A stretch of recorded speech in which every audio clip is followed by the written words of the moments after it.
සුබ දවසක් හැමෝටම. අද අපි ටිකක් ගැඹුරින් බලන්න යන්නේ ගොඩාක් දෙනෙක් අත්විඳින දරක් ගැන.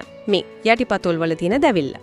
අපි මේ කතා බහට පදනම් කරගන්නේ යටිපතුල් දැවිල්ලට හේතු සහ පිළියම් ගැන. අරමුණ තමයි ඉතින් මේකට හේතු මොනවද කරන්න පුරුවන් පිළියම් කියලා පොඩි අදහසක් ගන්න එක. අපි එහෙනම් බලමුද මුලින්ම තියෙන ප්‍රධානම කාරණා ටික? හරි. මේ මූලාශ්‍රය කියවන විදිහට එක ප්‍රධානම කාරණයක් තමයි දියවැඩියාව. ඒ කියන්නේ දියවැඩියාවත් එක්ක එන අර ස්නායු දුර්වලතා තියෙන ඩයබටික් නියුරෝපැති කියලාත් කියනවා. ස්නායු වලට වෙන බලපෑම. ඕ සීනි මට්ටම වැඩි වුණාම කාලයක් යද්දී අර පාදවල තියෙන සංවේදී ස්නායු වලට හානි වෙනවා.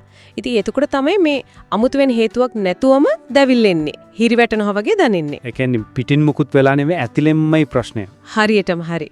ඒ නිසා තමයි කියන්නේ පතුල් වලට විතරක් මොනවාරි ගාලා හරියන්නේ නැහැ.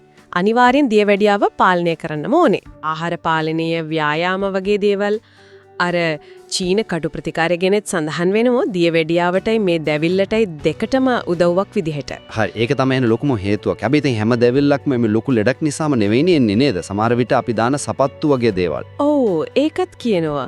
තද සපත්තු විශේෂයෙන් අර කකුලේ හිර වෙන ඒවා. ගොඩක් වෙලා දාගෙන ඉන්නකොට අර කකුලේ ස්නායු තෙරපෙන්න පුරවම්. එතකොට එන දෙවිල්ල. ඔව් ඒක ගොඩක් වෙලාවට ඉතින් తాවකාලිකයි සපත්තු මාරු කරාම පහසු එකක් දැම්මම හරියනවා. ඒකට ඉතින් කරන්න කියන්නේ කකුලට පහසු සපත්තු තෝරගන්න එකයි. දිගටම දාගෙන ඉන්නේ නැතුව ඉඳලා හිටලා ගලවලා තියෙන එකයි. හරි. දැවිල්ල දැනෙනවා නම් අර විනාඩි 15ක් 20ක් විතර අයිස් වතුරේ කකුල් දෙක දාගෙන ඉන්න එකෙන් සහනයක් එනවා කියලාත් කියනවා. ඒ වගේම අර ගොඩක් වෙලා හිටගෙන ඉන්න එක, ව්‍යායාම කරන එක වගේ දේවල්. අන්න හරි. ඒකිනුත් මාංශපේශී වෙහෙසටපත් වෙනවා නේද? එතකොටත් දැවිල්ල එන්න පුරවම්. ඒකටත් අර අයිස් වතුර ප්‍රතිකාරයමද? ඔව් ඒකටත් ඒකම තමයි යෝජනා කරන්නේ. හරි. එතකොට සපත්තුයි වෙහෙසයි කියන කාරණා තියෙනවා. දැන් ශරීරයේ වෙන ලෙඩ රෝග තත්ත්වයන් කොහොමද මේකට සම්බන්ධ වෙන්නේ? ඒ ගැනත් කියවෙනව නේද? ඔව්. තව කාරණා කීපයක්ම තියෙනවා. එකක් තමයි සමය ආසාදන. අර ඇත්ලීට්ස් ෆුඩ් වගේ දිලීර වර්ග. පතුල් වල එනවා. ඔව්. ඒ දිලීර ආසාදන නිසාත් දැවිල්ල කැසීම එන්න පුළුවන්. ඉතින් ඒකට අදාළ දිලීරනාශක ප්‍රතිකාර කරන්න ඕන. හරි. ඊළඟට ස්ථූලතාවය, ඒ කියන්නේ ඇඟේ බර වැඩිවීම. ඉතින් බර වැඩි වෙනකොට කකුල් දෙකට දරන්න වෙන බරත් වැඩි ඉන්නේ. ඒ පීඩනය නිසා දැවිල්ල වේදනාව වෙනවා. ඒකට ඉතින් බර අඩු කරගන්න එක තමයි විසඳුම. ආහාර, ව්‍යායාම, අර චීන කටු ප්‍රතිකාර ගැනත් කියනවා බර පාලනයට උදව් වෙනවා කියලා. හරි. එතකොට කොන්දේ ප්‍රශ්න, සයටිකා වගේ. ඔව්. ඒකට බලපන්න පුරුවන් මොකද කොන්දේ ඉඳන් කකුල දිගේ යන ප්‍රධාන ස්නායුව තෙරපීමකට ලක් වුණාම ඒකේ බලපෑම පතුලටම එනවා. ඔව් පරියන්ත ස්නායුව හරහාම ඒ සංවේදනය එනවා. දෙවිල්ල, වේදනාව, හිරිවැටීම වගේ. එතකොට ඉතින් ප්‍රතිකාර කරන්න ඕන කොන්දේකේ ප්‍රශ්නෙට.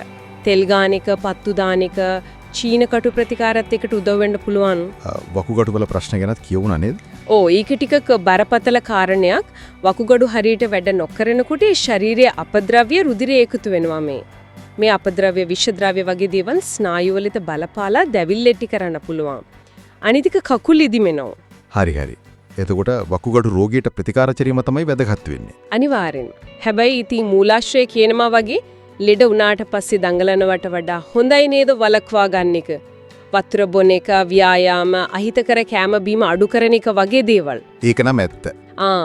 අන්තිමට වගේ හෝමෝන අසමතුලිතතා සහ විටමින් අඩුපාඩුත් තියෙනවා. හෝමෝන. ඔව්. අර තයිරොක්සින් හෝමෝන අඩු වෙන එක හයිපෝතයිරොයිඩිසම් කියන්නේ.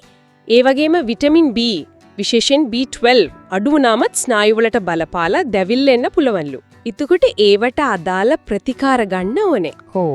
හෝමෝන හරි, විටමින් හරි, අතිරේක විදිහට හරි, කැම වලින් හරි. මීට අමතරව තව ටිකක් අඩු ඒ තියෙන්න පුළුවන් දේවල් ගැනත් කියනවා. අර ටාසල් ටනල් සින්ඩ්‍රෝම් කියලා එකක්. වලලු කරේ ස්නායුවම් තෙරපෙන එකක්. එතකොට වෙනත් ස්නායු රෝග, පෙරිෆෙරල් නියුරෝපැතීස්, රේනෝඩ් සින්ඩ්‍රෝම් වගේවත් සුලභ නැති වුණත් හේතු වෙන්න පුළුවන්. හරිම පුලුල් පරාසයක් නේ අතන මේකට බලපාන හේතුව. ඔව්. එහෙනම් ඉතින් මේ කතාබහෙන් පැහැදිලි යටිපතුල් දැවිල්ල කියන්නේ බොහොම සරල. අර තද සපත්තුවක් දැම්මා වගේ දෙයක ඉඳලා දියවැඩියාව, වකුගඩු රෝග, කොන්දේ ප්‍රශ්න වගේ හුඟක් සංකීර්ණ ගැඹුරු හේතු ගණනාවක් දක්වා විහිදෙන දෙයක්. හරියටම හරි. ඒකයි වැදගත් වෙන්නේ. ඇයි මේ දැවිල්ල එන්නේ කියලා හරියටම හොයාගන්න එක.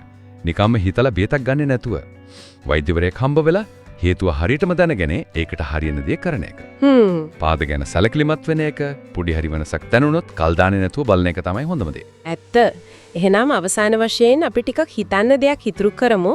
මේ යටිපතුල් ගැවිල්ලට මෙච්චර විවිධ හේතු තියෙද්දි නිකන් රෝග ලක්ෂණ ටික බලලා මට තියෙන්නේ මේකයි කියන තමන්ම තීරණයකට එන එකයි වෘත්තීය වෛද්‍ය උපදෙස් ගන්න එකයි අතර තියෙන වෙනස මොකක්ද? වැරදියට හිතාගත්තොත් එහෙම නැත්නම් හරියට හේතු හොයාගන්න පරක්කු වුණොත් මොන වගේ අවදානමක් ඇති වෙන්න පුළුවන්ද?